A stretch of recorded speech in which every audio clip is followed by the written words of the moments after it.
आज हम जैद खान के साथ हैं, जो कि एक सीनियर सोशल एक्टिविस्ट कह सकते हैं, सोशल वर्कर कह सकते हैं। तरह तरह के मुद्दों पे हमेशा इन्होंने अपनी आवाज़ उठाई है और बात की है। तो आज हम इनसे एक ख़ास मुद्दे पे बात करना चाहते हैं। जैद खान जी, आपका F3 न्यूज़ में स्वागत है। बहुत ज़माने बाद आपसे मुलाकात हुई इंटरव्यू के लिए। एक मुद्दा है जिस पे गौर करना बहुत ज़रूरी हो चुका है। हाल ही में पता चला है कि बी वार्ड में एक बिल्डिंग है, शायद उसका नाम करीबी नोबल टावर है। 16 साल बाद, करीब 16 साल बाद जो इनलीगल रेफ्यूजी फ्लोर था, उसका डेमोलिशन का ऑर्डर आ चुका है। बात ये नहीं कि डेमोलिशन का ऑर्डर आया है, बात ये है कि 16 साल बाद आया है। अब जिसने घर लिया होगा, जिसका घर होगा, वो बेघर हो जाओगे, इसका जिम्मेदार कौन? हाँ, देखिए, वो जो नोबल टावर की बात कर रहे हैं, 7 फ्लोर हैं जो पार्किंग के हैं।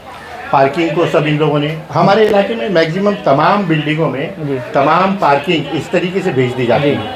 16 साल बाद फैसले आते हैं। अब वो 16 साल जो उस बिल्डिंग का टेनेंट रहा है, अब कहाँ जाएगा जी। अच्छा, मैं अफसोस इस बात का है कि वो लोकल यूट्यूब चैनल देख रहा था जिसमें तमाम जिम्मेदारी जो है इन लोगों ने टेनेंट को दी। ना तो उस बिल्डर को है, ना उस बैरोक्रेट्स को है, ना उस दौरान रहने वाले MLA MP को है, किसी को नहीं, सिर्फ टेनेंट। कहाँ का इंसाफ है ये? मरा टेनेंट, लेकिन इस मौत का जिम्मेदार है ना पॉलिटिशियन भी है, बैरोक्रेट्स भी है, और वो तमाम लोग हैं। अच्छा, अफसोस इस बात का होता है कि यहाँ कांग्रेस के MLA हैं और वहाँ पड़ोस में हमारे BJP का MLA है जो इत्तेफाक से स्पीकर है। मैं ये आवाज़ आज नहीं, आज तकरीबन 10 साल से हम उठा रहे हैं जी। आप देखिए कि इनके पीछे अब वो मराठे है और एक वो विशाल साकरकर जी, तकरीबन 5-5, 6-6 साल से वो अपनी जगहों पे बैठे हुए हैं। आप उनका रहन सहन, रुबाब और वो सारी चीज़ें देखो। जब गांव से आए थे तो 10 बाई 10 का कमरा भी नहीं रहा होगा, आज जो पता नहीं कितनी प्रॉपर्टीज़ के मालिक हो गए होंगे।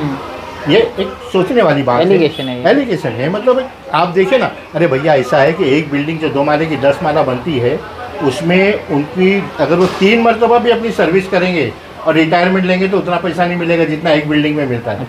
अच्छा, अफसोस इस बात का है कि मैं कहता हूँ यहाँ का पॉलिटिशियन, यहाँ का बैरोक्रेट्स, यहाँ का वो सारा अमला, BST से उनको लाइट मिल जाती है, पानी मिल जाता है, तो आखिर वो कैसे मिलता है? इनके पीछे है कौन? पर MLA, अगर आप देखेंगे, आपको रोकने के लिए माफ़ी चाहता हूँ, पर देखेंगे कि MLA ने अपने सदन में, असेंबली में भी इसके खिलाफ, यहाँ के जो स्थानीय MLA है कांग्रेस के अमीन पटेल, उन्होंने इसका विरोध किया है। इन्होंने कहा है कि इनलीगल काम पे कार्रवाई होना चाहिए। इसके अलावा अमीन पटेल अकेले हिस्सेदार नहीं होते बी वार्ड के।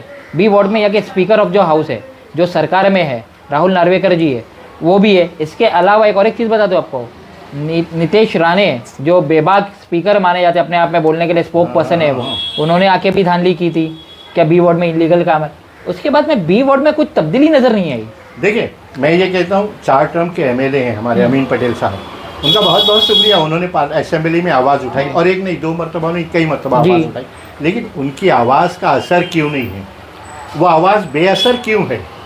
डिप्टी स्पीकर हमारे पड़ोस के जो MLA हैं कुलाबा के, वो बेमानी है।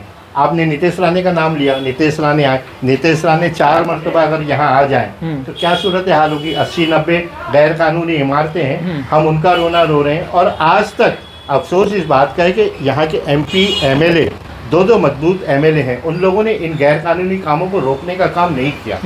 चलो, वो 80 इमारतों 90 इमारतों का तो मसला है, लेकिन रोज़ जो नई नई इमारतें बन रही हैं, कल ये हादसा होगा, सब कब्र में जा चुके होंगे, उसका जवाब कौन देगा? उनकी आहें कौन लेगा? नहीं, पर आपको नहीं लगता है कि बी वार्ड एक ऐसा वार्ड बन गया है, अब ये जाके अभी यहाँ पे ना कोई बी वार्ड के अलावा कोई भी वार्ड में चले, एक बी वार्ड या एक C वार्ड भी बोलना चाहूँगा मैं, पर वो आज का मुद्दा, इस पर बाद में आएंगे। फिलहाल तो आज बी वार्ड के मुद्दे पे बात करना है।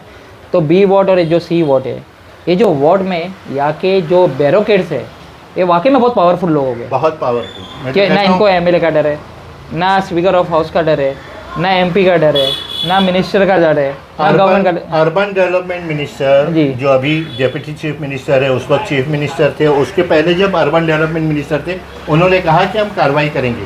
तो ऐसे लोगों का क्या फ़ायदा जिनकी आवाज़ बेअसर है, कोई आवाज़ नहीं आती, हर रोज़ गैरकानूनी इमारतें बन रही, इनको कौन रोकेगा?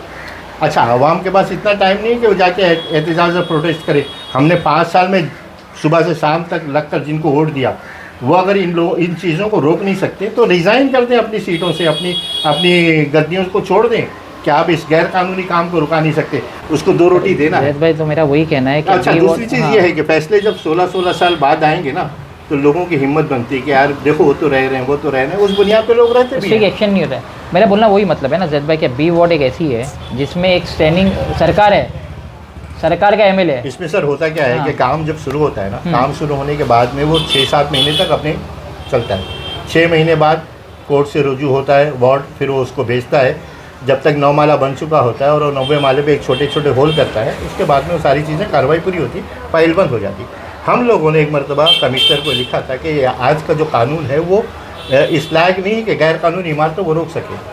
इनकी नीयतें ख़राब हैं। ये लाल बाग और परेल पे जाके गैर कानूनी नहीं काम कर करने सकते। को होता है ना, वहाँ नहीं कर सकते। नहीं कर सकते। बुलेट ये वहाँ चले जाएं, बॉलकेश्वर पे चले बॉलकेश्वर जाएं। चले जाएं, नहीं कर सकते। यहाँ पर छूट मिली तो किसकी छूट है? आपका सवाल बहुत अच्छा है। मैं वही ये छूट किसने किसकी दिया है है? कि इनको एमएलए का डर ये नहीं, मतलब एमपी का डर नहीं। चीफ सेक्रेटरी ने छूट दिया है कि चीफ मिनिस्टर ने छूट दिया है, या दिल्ली से कोई छूट आई हुई है कि मुस्लिम इलाकों में इस तरीके की गैर कानूनी इमारतों को बनाने का और काम किया जाए? ये छूट किसकी?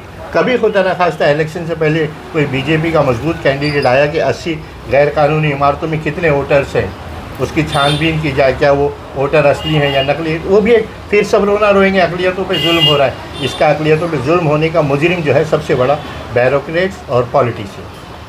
अब ये देखना तो ये पड़ेगा जैद भाई कि ये तो बातें तो होती रहेगी, इंटरव्यू भी होगा। आप लोग तो मेरे अलावा कई बार आपको देखा मैंने इसके खिलाफ बोलते हुए, और इसके अलावा मेरे पास पूरे है ना मोबाइल में ना एक लिस्ट होगी, हज़ारों की तादाद में कंप्लेंट होगी, ऑनलाइन कंप्लेंट वार्ड में लेके, पर एक्शन नहीं हो रहा है। हम लोग बाबा साहब भीमराव अम्बेडकर के संविधान को मानते हैं, दहशतगर्द नहीं है, हाँ। टेररिस्ट नहीं है कि ले जाकर कोई ऐसा अमल करे हाँ, जाहिर सी बात है मतलब कि law and तो order बाबा साहब भीमराव अम्बेडकर के संविधान को मानने वालों को कानून के रास्ते से ही जाना पड़ेगा। हम आवाज़ उठाते रहेंगे, अगर लोग इस पर अमल करेंगे तो अच्छी बात है, वरना मरना सबको। मैं जैसा कि आपने पूरा मुद्दा सुने, मेरी ख़ास अपील रहेगी यहाँ के स्थानीय एमएलए अमीन पटेल जी से, यहाँ के स्पीकर ऑफ हाउस जिसके इलाके में बी वार्ड का हिस्सा पड़ता है राहुल नार्वेकर जी से, जो कि सरकार में भी है, स्पीकर ऑफ हाउस भी है। सर आप लोग का इस पर एक एक्शन, और हमारे जो एमपी है अरविंद सावंत जी, उन सबसे अपील है कि एक एक्शन ऐसा होना चाहिए कि लोगों को सिस्टम का होने का यकीन हो जाए, पॉलिटिशियन का जो पावर होता है उसका होने का यकीन हो जाए। जी जी जी, मैं एक जुमला बोलना जी, चाहता जी। हूँ कि आप उन बिल्डर्स को सपोर्ट करते हैं और 80 बिल्डिंगों में रहने वाले 8000 लोगों के वोट के लालची हैं। तो मेरी इल्तिजा ये है कि वो 8000 वोटर जो 10, 12, 15 साल की जिसकी उम्र है, उसको पहले दिन बताइए कि तुम मरने जा रहे हो। आप बिल्डर को सपोर्ट मत करिए, गैर कानूनी इमारतों को सपोर्ट मत नहीं करना चाहिए किसी को और भी नहीं, गैर किसी को भी कानूनी नहीं। इमारतों में पैसा कहाँ से लाता है, कहाँ से लगता है, ये भी एक जांच करने का विषय है। देखो जैसा कि जो बन गई कितने लाखों परिवार रहते हैं उसका एक अलग मुद्दा है, पर अभी जो फिलहाल बन रही है या कंस्ट्रक्शन में जा उसको रही तो रोका है जाए। इनलीगल में, उस पर तो सख्त कार्रवाई होना चाहिए और ऑफिसर को, ऐसे ऑफिसर को सस्पेंड कर दिया जाना चाहिए, इनको कार्रवाई होना चाहिए, ट्रांसफ़र नहीं होना चाहिए।